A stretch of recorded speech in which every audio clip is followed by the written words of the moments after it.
What's up, guys? Alex from Retech Reviews here, and since I didn't get to go to CES this year, I want to tell you guys what the top 5 things were that I thought came out of CES this year. So stay tuned.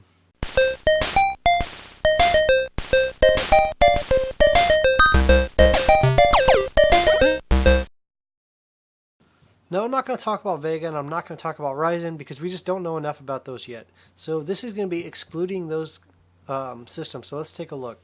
So number 5 is GeForce Now from NVIDIA. This was announced the very first day of CES, and I think it's a very cool idea. I'm not quite sure how I like that you have to pay them every month for it. So basically what it is, you can stream any game you want from a GTX 1080 to a NVIDIA Shield device, but you have to pay a monthly price in order to do so. They had a streaming system before, but it only allowed certain games. So this will supposedly allow every single game in your Steam library or any library period to a NVIDIA Shield device. It will support multiplayer action such as Paragon, Marvel's Hero, and War Thunder, and 100 other titles at launch. The only thing I don't like about this is I'm assuming you have to have very good internet. It's probably a good assumption, I think. If you have good internet, you should be able to get into your game in 30 seconds or less. That's what NVIDIA is claiming here.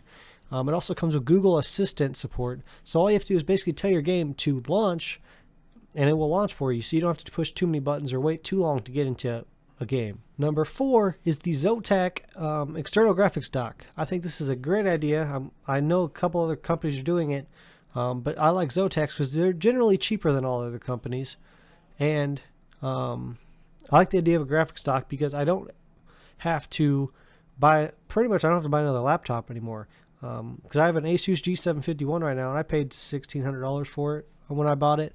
And when that graphics card becomes obsolete, all I have to do is buy this thing for a couple $100, I'm hoping, and put in a 10 series graphics card because it only works with the GTX 10 series or AMD RX series. So all you have to do is put your GTX 1080 in there, plug it into your laptop via Thunderbolt, and you can run any games you want off that external graphics card. Now it does come with a 400 watt gold rated power supply. It comes with a Thunderbolt port for connectivity. It comes with integrated fans, a GPU cooling system. It has 3 USB 3.0 ports, so if you want to plug in any peripherals into it, like a mouse keyboard, you can. It also comes with one USB 3.0 port with quick charge, so you can charge your phone or any other device you really want to charge.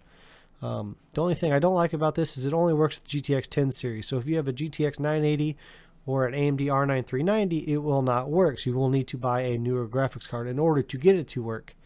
It's supposed to ship in quarter 2 of 2017, but there is no official date yet, and we still don't know pricing. But I'm assuming it's below $200, especially coming from Zotac. Another thing I'm hoping is that it comes in different colors other than this silver or white, whatever color this is. I'm hoping it comes in other colors so it can go with my theme that I have for my system. Alright, so number 3 is Razer Project Ariana. So what this is it's a projector that has multiple 3D cameras in it that calibrate the size of your room and project LED lights. Basically the game that you're playing, it projects it on the walls and area around you so you feel more immersed in the game. And I like this idea because I'm all about immersion when I'm playing games. I love to be immersed in my games. And if this works out like they're claiming it works out, I think this could be very cool for the gaming industry and any kind of gamer that likes immersion. Now, I'm assuming it's probably going to be extremely expensive because most projectors are, and this is a special projector. But as long as it's not too overly priced, I'll definitely be picking one up. But I'm assuming it's probably going to be $600-700 due to the new technology. But this could be the future of gaming, and I'm extremely excited about this. Number 2 is Project Valerie from Razer, another Razer product. They were really killing it in CS this year. What this is a it's a gaming laptop that has 3 4K displays on it.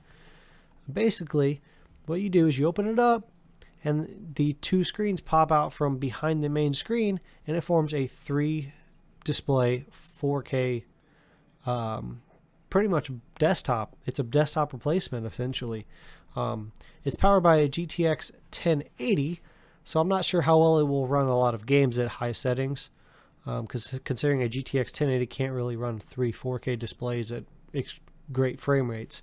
But if you're a content creator, or if you do a lot of work in Adobe Suite or any other video editing software, or 3D editing or 3D modeling, this is going to be a fantastic laptop for you because you have more screens and you can do it anywhere you want. It also folds up and it's smaller than your average 17-inch gaming laptop. It's a little bit thicker than their Razer Blade Pro, which is extremely thin anyway. But this is smaller, or about the same, maybe it's about the same size as your average gaming laptop. So that's extremely neat. I'm assuming this is going to be extremely expensive because of the 4K displays on it.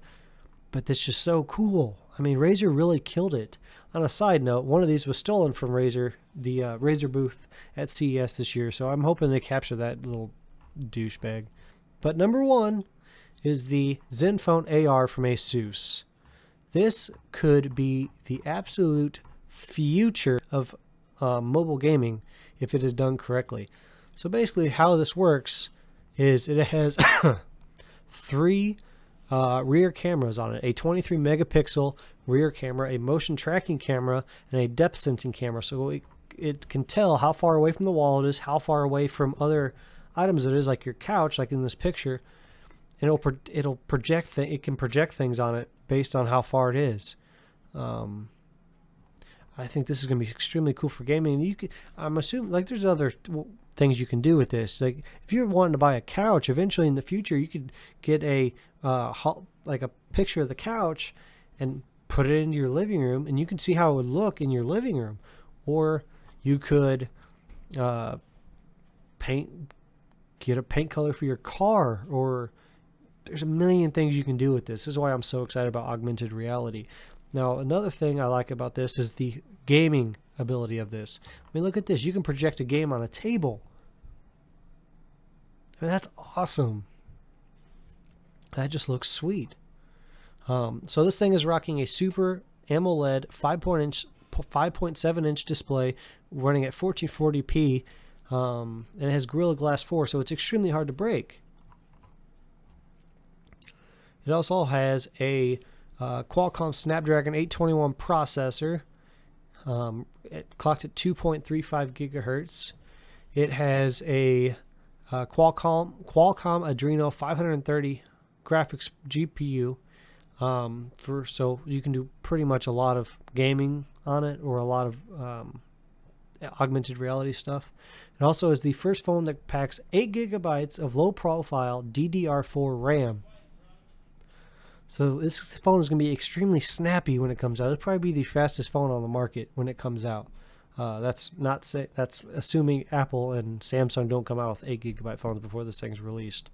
It also has 7.1 channel virtual surround sound, and it has DTX Headphone X, so you'll get great sound when you're listening to music on this phone with headphones. The camera on this thing is also capable of doing 4K videos, to match my camera that I'm recording this on. If you want to watch a review for that, go ahead and click up here somewhere. That I'm gonna put it up there for you guys. It has 92 megapixel super resolution. This phone just looks, I mean, it looks like a beautiful work of art. The back is super slick. It's super thin. It's not thick, and the camera doesn't stick out too far from the back like it does on my Galaxy Note 5. Looks like it has a USB Type-C port right there, and it has a headphone jack. I'm looking at you, Apple and Samsung.